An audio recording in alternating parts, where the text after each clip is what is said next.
আচ্ছা দাদা এটা কি আছে? এক পাটি সাপটা, তাই তো? এটা কি নতুন আইটেম নাকি দোকানে?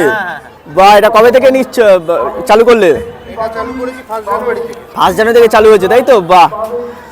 আর রানাঘাটে গিয়ে আমরা কিছু আইটেম ট্রাই করেছি, আর এখানে দেখি এক পাটি সাপটা, মানে এই কনসেপ্ট পাটি সাপটার কনসেপ্ট তো পিঠে, তো এই ডিমের আইটেম কি করে বুঝলাম না। পাটিসাপটা আজকাল তো পাটিসাপটার ইউনিক আইটেম সব কিছুতেই। আমরা মধ্যমগ্রামে গিয়ে দেখলাম রুই মাছের পাটিসাপটা, তা আমরা তখন ভাবলাম তাহলে সবের যখন পাটিসাপটা হচ্ছে তাহলে ডিমেরও পাটিসাপটা করে। আচ্ছা, ডিমের পাটিসাপটা এইভাবে তোমার আইডিয়াটা আসলো, তাই তো? আর এটার প্রাইস কত রেখেছো? এটা 90 টাকা। 90 টাকা, তাই তো? বাহ, এটা পুরোটাই ডিমের তৈরি। তুমি খেয়ে দেখো ভিতরে স্টাফিংটা এবং ওটা যে লেয়ারটা টেস্ট করে দেখো। সো ফাইনালি নিয়ে নিলাম ডিমওয়ালা, যেটা হচ্ছে ফেমাস একটা দোকান। তো এটার লোকেশন হচ্ছে দমদমের নাগে হচ্ছে হনুমান মন্দিরের কাছে, তো পাশে, তাই তো? তো এখান থেকে নিয়ে নিচ্ছে হচ্ছে ডিমের পাটিসাপটা। এটা কিন্তু প্রথমবারই ট্রাই করছি, ঠিক আছে? চলো দেখা যাক। ওহো, পিওর কিন্তু ডিমের স্টাফিং, দেখো ভেতরে স্টাফিংটা পুরো ডিম দিয়ে তৈরি, ঠিক আছে? আর বাইরের কোটিংটা দেখো কত সুন্দর পাতলা, ভাই সাব, দেখো কোটিংটা কত সুন্দর পাতলা, আর ভেতরে কিন্তু পুরো পিওর ডিমের স্টাফিং। চলো খাওয়া যাক।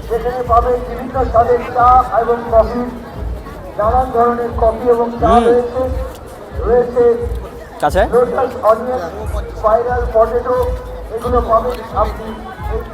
বাইরের যে মশলাটা সেটা কিন্তু সেই লাগছে, আর ভেতরে যে ডিমের স্টাফিং সেটা বোঝাই যাচ্ছে না। মানে ভেতরে যে স্টাফিংটা দেখো, এই যে পুরো পিওর ডিম দিয়ে তৈরি, আর বাইরে হচ্ছে দাদার বিস্কুটের স্টাফিং তো আছে। চলো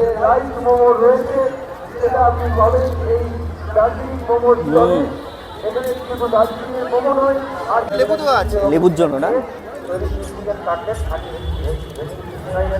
এগ নাগেটস। তো ফাইনালি নিলাম ডিমওয়ালার দোকানের আরেকটা স্পেশাল এবং নিউ আইটেম, এগ নাগেটস।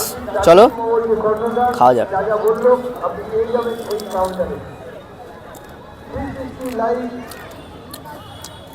এটা কিন্তু সেই লাগছে সিরিয়াসলি।